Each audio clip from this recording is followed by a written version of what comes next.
आपण पाहत आहात भारतीय जनमत, आपला चॅनल।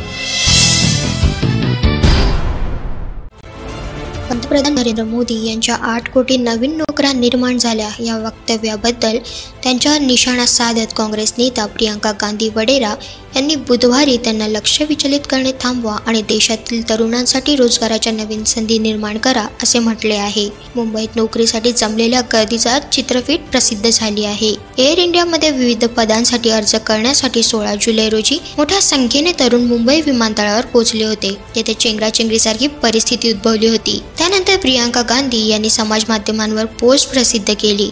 त्यात म्हणाल्या, काही दिवसांपूर्वी पंतप्रधान मुंबईत म्हणत होते की आम्ही इतक्या कोटी लोकांना रोजगार देऊन विक्रम मोडला आहे। बेरोजगारांच्या प्रचंड गर्दीचा व्हिडिओ समोर आला आहे।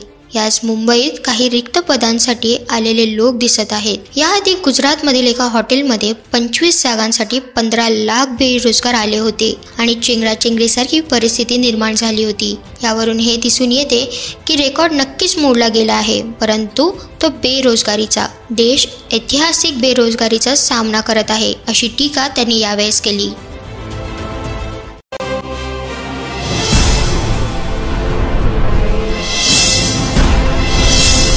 आपण